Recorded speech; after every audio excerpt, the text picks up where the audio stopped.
Buenos días, bienvenidos a la cuarta y última clase del espacio correspondiente a metodología y estadística aplicada a la educación.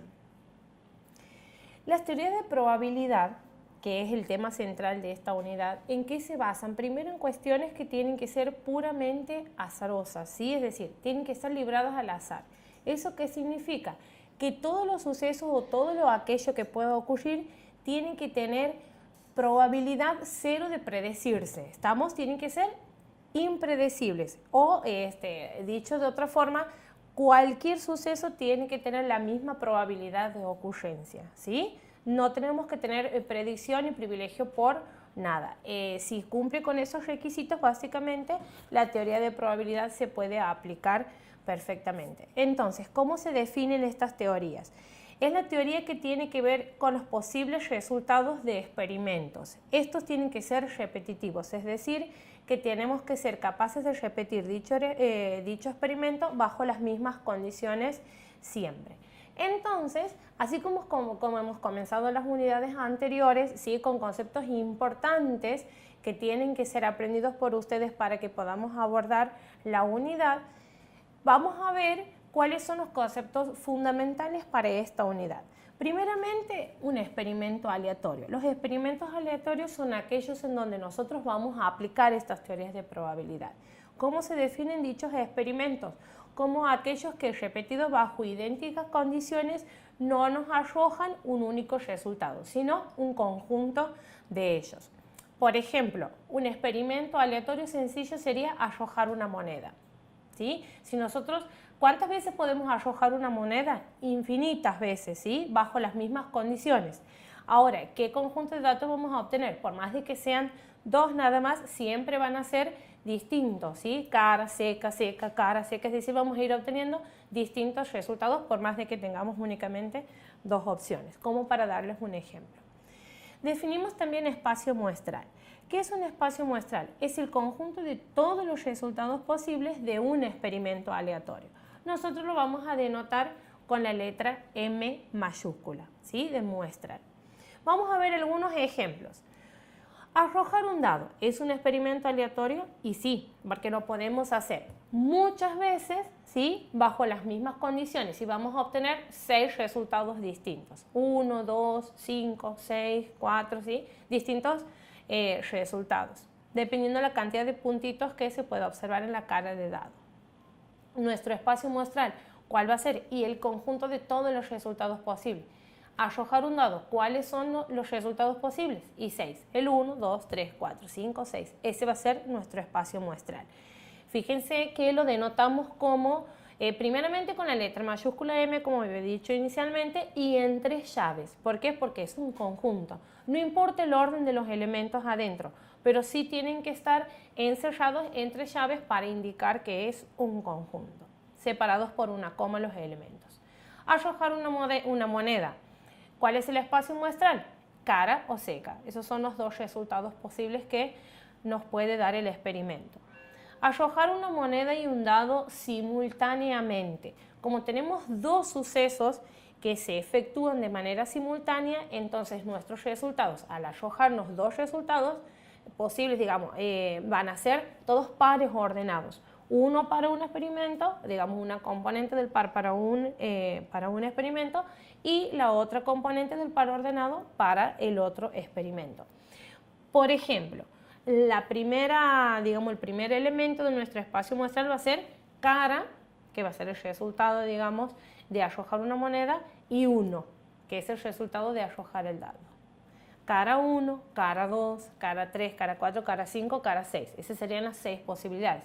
Las otras 6 posibilidades, ¿cuáles serían? Seca 1, seca 2, seca 3 y así sucesivamente hasta seca 6. O sea que en total tendríamos 12 pares ordenados que van a formar nuestro espacio muestral. ¿Cuál es el suceso seguro? Y es el suceso en el cual salen todos los elementos del espacio muestral, ¿sí? Donde salen todas las posibilidades. Y el suceso imposible es aquel que no se puede efectuar. Por ejemplo, si nosotros tenemos el experimento de arrojar un dado, ¿sí? Y definimos dos sucesos. Por ejemplo, que salga un número que sea par e impar a la vez. ¿Es posible eso? Y no, ¿sí? Entonces eso sería un suceso imposible, algo que no se puede definir o que no puede ocurrir durante un experimento aleatorio. Una vez que nosotros hemos definido un experimento aleatorio, lo que se hace es definir sucesos en ese experimento aleatorio. Por ejemplo, como decíamos hace rato, arrojar un dado. Ese va a ser nuestro experimento. Podemos definir distintos sucesos que van a ser, en teoría de conjuntos, subconjuntos de ese espacio muestral. Por ejemplo, sería uno que salga un número par. ¿Cuáles serían de esos elementos de nuestro conjunto muestral que cumplen con la condición de ser un número par? O un número mayor que 5, por ejemplo, ¿sí? Esos serían sucesos dentro de nuestro experimento aleatorio que en teoría de conjuntos son subconjuntos de nuestro espacio muestral. Una vez que nosotros definimos sucesos, lo que se puede también hacer es efectuar distintas operaciones entre ellos, que son las mismas operaciones que nosotros realizamos entre conjuntos. ¿Cuáles son esas operaciones? En este caso vamos a ver 3. Unión de eventos, intersección de eventos y eventos mutuamente excluyentes. En la unión de eventos, primeramente, ¿qué es lo que tenemos que tener en cuenta? ¿Cuál es la notación con la cual nosotros vamos a representar la unión de dos eventos? Que es una U, ¿sí? Tal cual se muestra ahí en la diapositiva, algo muy sencillo de memorizar y de identificar. La unión entre dos elementos lo vamos a simbolizar con la letra U. Como los eventos son también conjuntos, porque hemos dicho que son subconjuntos del espacio muestral, los vamos a denotar siempre con letras mayúsculas, ¿sí? Generalmente son las primeras del abecedario, A, B, C, D, siempre en mayúscula. Entonces, la unión de eventos, primero que representan un evento que ocurre si y solo si ocurre A, U, ocurre B o ambos. ¿Qué quiere decir? Que puede ocurrir un evento A, o puede ocurrir un evento B, o pueden ocurrir los dos simultáneamente. Ahí, además de la notación que tenemos que tener en cuenta, tenemos que ver cómo es que se define la unión, siempre con la palabrita o el conectivo O, ¿sí? Entonces yo digo, ocurre un evento, bueno, ahí como tenemos un choque de vocales, dice U, ocurre otro, ¿sí? Pero en realidad esa U, lo que está representando es una letra O. Pasa A o pasa B, ¿sí? Eso es lo que tenemos que tener en cuenta. Bueno, y tenemos, fíjense en un diagramita de Venn en donde se representa gráficamente la unión. Fíjense en que tienen sombreado tanto el conjunto A como el conjunto B, como la intersección entre ellos, ¿sí? En la unión tenemos todo siempre. Vamos a ver un ejemplo. Consideramos el experimento de arrojar un dado, en donde el espacio muestral, como habíamos dicho ya anteriormente, va a ser 1, 2, 3, 4, 5, 6, ¿sí? Vamos a definir dos eventos. El primero, sale un número par. ¿Cuáles son los números pares que nos pueden dar en el experimento de arrojar un dado? Únicamente 2, 4, 6, ¿sí? Ahora, sale un número mayor que 3. ¿Cuáles son las posibilidades que nos van a dar en ese experimento? Sale un número mayor que 3. 4, 5 o 6. Esas van a ser nuestras posibilidades. Ahora, si yo quiero definir la unión entre esos dos eventos, ¿sí? Es decir, que ocurra A o que ocurra B, nosotros vamos a denotarnos con A unión B igual a, y lo que tenemos que poner en el resultado de la unión son todos los elementos, tanto los elementos de A como los elementos de B. En este caso me va a quedar 2, 4, 5, 6. Repito, no interesa el orden, podría haber puesto 4, 6, 5, 2, no interesa el orden, ¿sí? Lo que interesa es que estén todos los elementos sin repetirse, porque en algunos casos pueden ser que se repita. No se los pone tantas veces se repite, sino una vez y va a ser suficiente. Eso es con respecto a la unión de los eventos. La segunda operación que se define es la intersección entre ellos, en donde se define como que representan el evento que ocurre sí, solo sí, ocurre A y ocurre B simultáneamente. Ahí ya la palabrita O que tenemos por la unión cambia por la letra I, ¿sí? Eso es un conectivo muy importante que tienen que tener en cuenta, porque la I define la intersección, ¿sí? El símbolo que utilizamos para la intersección es como una U dada vuelta, ¿sí? A intersección B. Ese va a ser el símbolo. Tenemos un diagrama de Venn en donde se puede representar ahí, fíjense que tienen sombreada únicamente la zona de la intersección, es decir, cuando los dos conjuntos se intersectan, la zona en donde se comparten los elementos, esa va a ser la intersección. Entonces, dos cosas que tienen que tener muy en cuenta entonces. Primero es la notación, que es como una U de vuelta, y la palabra que define la intersección, que es la palabrita y, ¿sí? Ocurre A y ocurre B simultáneamente, es decir, son dos eventos que tienen que pasar juntos, es decir, compartir elementos. Volviendo al ejemplo que teníamos anteriormente, en donde teníamos el experimento aleatorio de arrojar un dado, el espacio muestral 1, 2, 3, 4, 5, 6 y los dos sucesos. Primero que salga un número par, 2, 4, 6 y que salga un número mayor que 3, 4, 5, 6. Si yo quiero definir la intersección entre ellos, lo que tengo que hacer es poner los elementos que tienen en común. Entonces nos fijamos, por ejemplo, el 2 está en el conjunto A, pero no está en el conjunto B, no forma parte de la intersección. El elemento 4 está en el conjunto A, sí. Está en el conjunto B, sí. Forma parte de la intersección. Lo pongo en el conjunto correspondiente a intersección B. ¿Sí? El elemento 6 está en A, sí. Está en B, sí. Entonces forma parte de la intersección.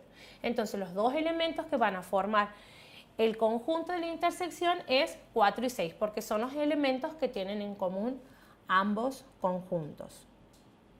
La tercera y última operación que vamos a ver es los eventos mutuamente excluyentes, ¿sí? Cuando dos eventos son mutuamente excluyentes, ¿qué tenemos que tener en cuenta? Que se asocia el concepto de sucesos imposibles que hemos visto al comienzo de las diapositivas. Es decir, son dos eventos que no tienen cosas en común, son dos eventos que no pueden ocurrir. Dicho de otra forma, son aquellos eventos donde su intersección es vacía. ¿Cómo vamos a denotar nosotros el vacío? En este caso es un 0 tachado. Esa es la notación en teoría de conjuntos que indico representa el conjunto vacío. Fíjense que tenemos ahí un diagrama de Venn en donde tenemos dos conjuntos que no se intersectan, es decir, que no tienen elementos en común, por lo tanto su intersección es vacía. Volviendo al ejemplo que teníamos inicialmente, en donde definíamos un experimento que era el de arrojar un dado, tenemos dos eventos, que salga un número par. ¿Cuáles son los números pares? 2, 4, 6. Que salga un número impar. ¿Cuáles son los números impares? 1, 3 y 5. Si yo quiero definir la intersección entre ellos, obviamente va a ser vacía. Primero porque no comparten elementos, ¿sí? Los elementos que están en A no están en B y los que están en B no están en A. Entonces, notoriamente, la intersección va a ser vacía. Además, si nosotros nos remitimos a nuestro sentido común, ¿sí? Un número no puede ser par e impar a la vez. Sabemos de que o es par o es impar, ¿sí? Su intersección siempre va a ser vacía porque son sucesos imposibles, son eventos mutuamente excluyentes, es decir, que simultáneamente no pueden ocurrir. Esas son las tres operaciones que nosotros vamos a ver entre sucesos. Unión de sucesos, intersección de sucesos y eventos mutuamente excluyentes. Una vez que nosotros ya hayamos definido los sucesos en un determinado experimento, lo que hacemos es calcular la probabilidad de ocurrencia de esos sucesos.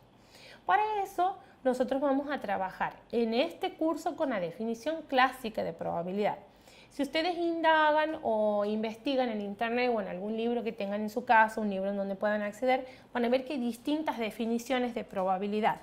Está la definición con respecto a su frecuencia, ¿sí? Pero nosotros vamos a trabajar únicamente con la clásica, que es la más sencilla. ¿Qué tenemos que tener en cuenta nosotros para definir la probabilidad de manera clásica? Dos cosas. Primero, que se define como un cociente. ¿Como un cociente entre qué? En el numerador ponemos todos los casos que son favorables y en el denominador todos los que son posibles, ¿sí? Entonces, volviendo a la noción o por ahí al sentido común, ¿sí? O a lo que podamos llegar a conocer de fracción, es muy parecido. En el denominador ponemos el total y en el numerador ponemos lo que tomamos de ese total, ¿sí? como para remitirlos a lo que uno ya conoce o sabe o tener en cuenta los conocimientos previos, ¿sí? Los eventos mutuamente excluyentes, como ya lo habíamos estudiado, en aquellos cuya intersección es vacía. En ese caso, la probabilidad del conjunto vacío siempre es igual a 0. No tiene probabilidad de que ocurra, ¿sí? Su probabilidad es igual a 0. Entonces, repito, la definición clásica del cálculo de la probabilidad de un suceso es un cociente en donde en el denominador ponemos todos los casos posibles y en el numerador los favorables. Vamos a ver 3 ejemplos.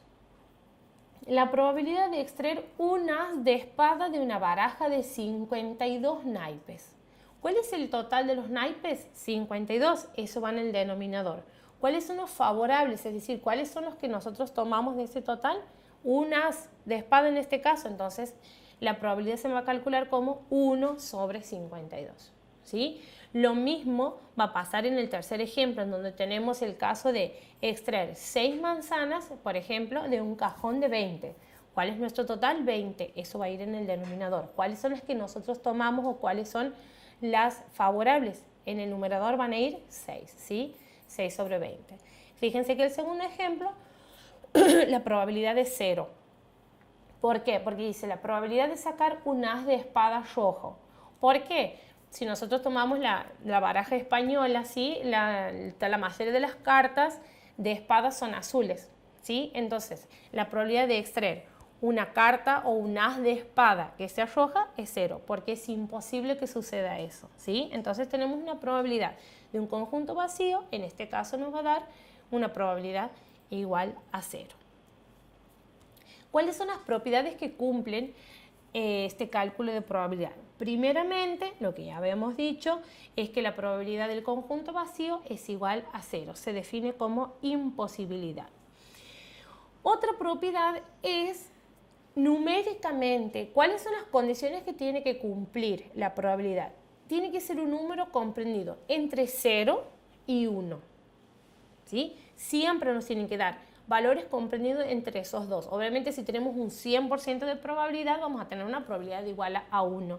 Y si tenemos imposible que ocurra algo, o sea, que sean eventos mutuamente excluyentes, la probabilidad va a ser igual a 0. Todos los infinitos valores que podamos tener en el medio son las probabilidades de los otros sucesos que se pueden ir definiendo en el experimento, ¿sí? Es decir, nunca vamos a tener una probabilidad de 2,8, por ejemplo, 5, no. Siempre valores comprendidos, ni tampoco negativas, ¿sí? Siempre van a ser valores comprendidos entre 0 y 1. Y la segunda propiedad es que si E es el complemento de un evento, es decir, el universo, por así decirlo, entonces la probabilidad de ese conjunto va a ser 1 menos la probabilidad de dicho conjunto, teniendo en cuenta que 1 es la probabilidad del 100% que ocurra algo. Vamos a ver un ejemplo muy sencillo. La probabilidad de que ocurra un evento A, es decir, de lanzar un dado, que al lanzar un dado, salga un número par, se calcula como 3 sobre 6. ¿Por qué se calcula 3 sobre 6? Primeramente, tengamos en cuenta que el espacio muestral del experimento de arrojar un dedo, habíamos dicho que era 1, 2, 3, 4, 5, 6.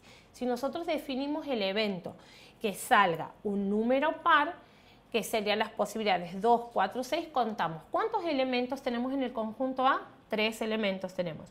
¿Y cuántos elementos tenemos en el espacio muestral en total? 6. Entonces la probabilidad de dicho suceso va a ser igual a 3 sobre 6. ¿Sí? Muy bien.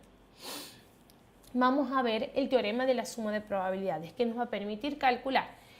Recordando que hemos visto la unión, intersección y eventos mutuamente excluyentes como operaciones entre sucesos, vamos a calcular ahora la probabilidad de esas operaciones.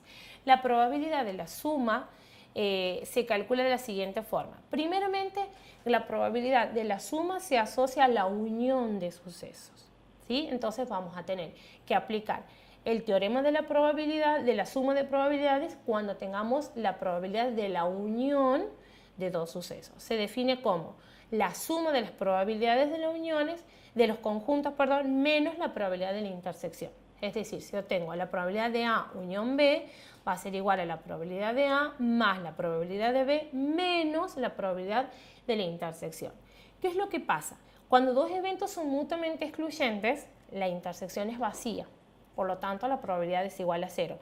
Entonces ese último término del teorema de la probabilidad, en donde tenemos la intersección, se anula. Y me va a quedar la probabilidad de A más la probabilidad de B. Únicamente cuando son mutuamente excluyentes. Si no son mutuamente excluyentes, se tiene que hacer el cálculo de la intersección. Vamos a resolver un ejemplo que tenemos aquí en la diapositiva. Una urna tiene 8 bolas rojas, 5 amarillas y 7 verdes. Si se extrae una bola al azar, calcula la probabilidad de que la bola sea roja. Entonces nosotros tenemos en total, ¿cuántas bolas contamos? Si son 8 rojas, 5 amarillas y 7 verdes, en total son 20. Si nosotros tenemos 8 de las 20 que son rojas, entonces la probabilidad de que alguna sea roja, recordemos el concepto, es el cociente entre el total, es decir, todos los posibles sobre los favorables. Entonces me va a quedar 8, que eran las rojas, sobre las 20, que es el total. ¿Sí? Nosotros tenemos ahora que calcular la probabilidad de que la bola sea amarilla.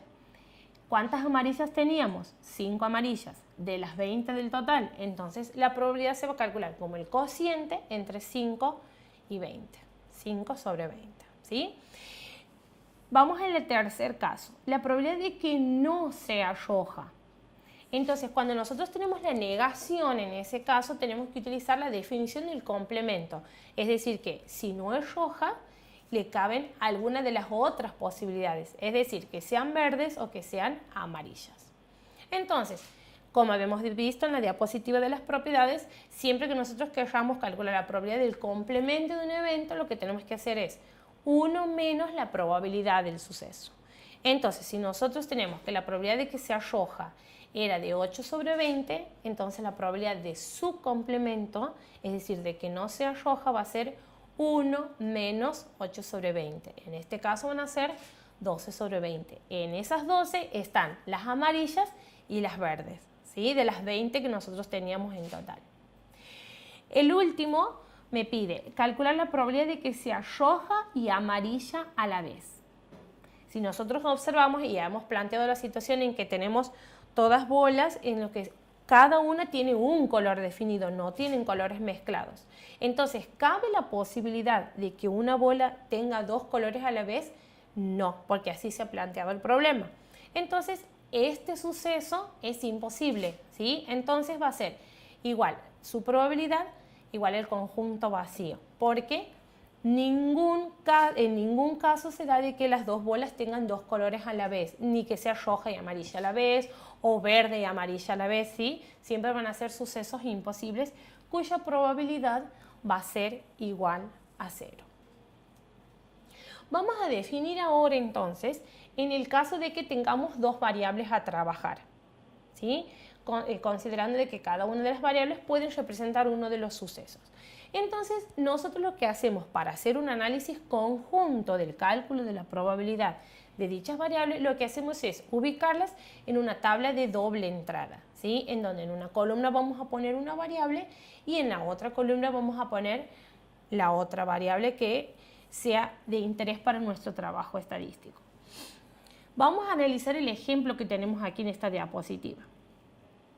La primera variable es la ocupación del tutor, en donde tenemos desocupados, esas son las categorías, desocupado, trabajo permanente, trabajo temporario. ¿Qué tipo de variable es? Se puede observar que es una variable nominal, ¿sí? La otra variable es el grado de compromiso con el establecimiento. Es una variable cualitativa ordinal. Siempre que empiecen con la palabra grado, nivel, están denotando una jerarquía. Recordemos que las ordinales eran aquellas cualitativas que se podían ordenar. Entonces, en este caso va a ser una cualitativa ordinal.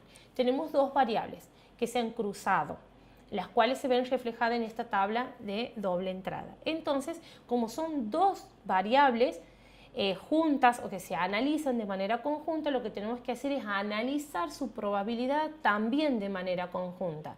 Por ejemplo, ahí tenemos indicado el valor 15. Ese valor 15, ¿qué quiere decir o qué representa? Que hay 15 tutores que están trabajando de manera permanente y que además poco comprometidos, ¿sí? Son tutores que cumplen las 2 condiciones a la vez. Por eso se denomina probabilidad conjunta.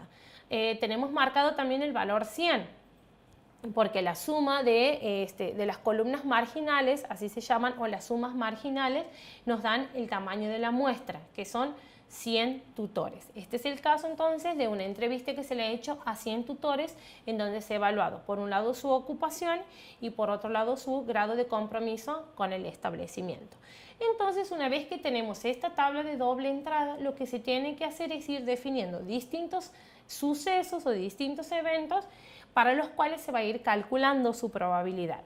Por ejemplo, supongamos que se selecciona un padre al azar de este grupo y tenemos que calcular la probabilidad de que, en el primer caso, el padre no se comprometa con la institución. Si nosotros observamos la columna de los no comprometidos, observamos que tenemos en total 45 tutores que no están comprometidos con la institución. Entonces, la probabilidad de que el padre no esté comprometido es de 45 sobre 100. Recordemos la definición. En el denominador colocamos el total, es decir, todos los casos posibles, y en el numerador los favorables, que en este caso serían 45 padres no comprometidos. Vamos al segundo ejemplo. Que el padre sea desocupado y no se comprometa. La palabrita "y" nos está indicando que tiene que cumplir con las dos condiciones a la vez, es decir, que se define una probabilidad conjuntas. Entonces tenemos que ver en dónde se intersectan las dos condiciones. Que el padre sea desocupado, tenemos en la primera columna, y que no se comprometa con la institución. Entonces, el desocupado, ahí está, y no se compromete con la institución, tenemos un total de 20 tutores que son los que cumplen con las dos condiciones simultáneamente. Entonces, el cálculo de la probabilidad va a ser de 20 sobre 100. Y un tercer y último ejemplo, podríamos analizar calculando la probabilidad de que el padre tenga trabajo temporario o sea poco comprometido. La palabrita "o" nos está indicando de que ahí tiene que haber una unión de sucesos.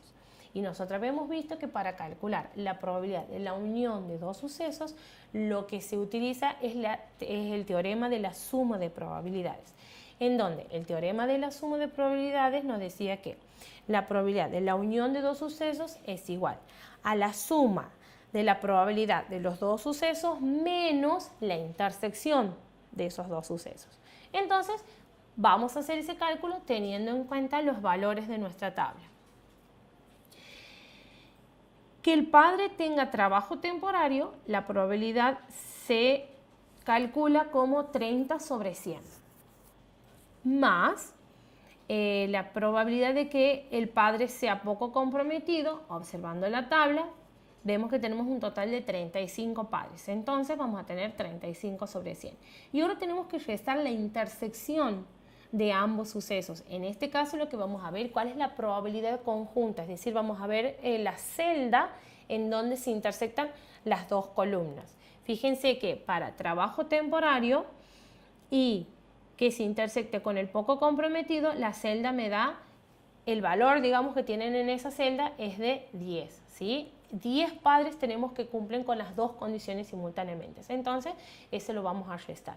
En total vamos a tener 30 sobre 100 más 35 sobre 100 menos 10 sobre 100, que eso me da un total de 55 sobre 100.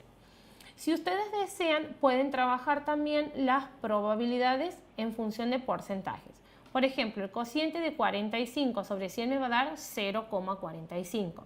Si nosotros multiplicamos por 100 ese resultado, si se quiere, vamos a obtener un 45% de tutores que no se comprometen con la institución.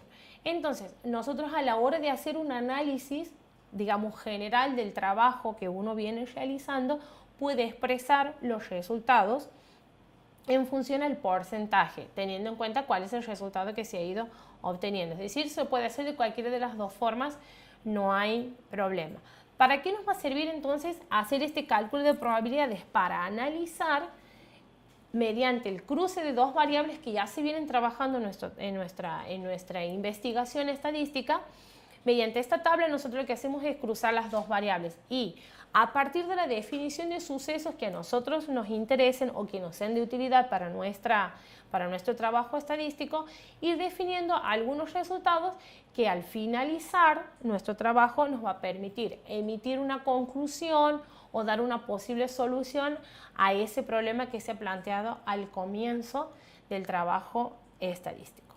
Muy bien, muchas gracias, espero que les haya sido de ayuda. Estamos a su disposición, cualquier cosa que necesiten, se comunican conmigo por la plataforma, por mensajes privados, por foro, o bien me pueden mandar un mail a mi casilla de correo y bueno, estamos en contacto con ustedes. Muchas gracias.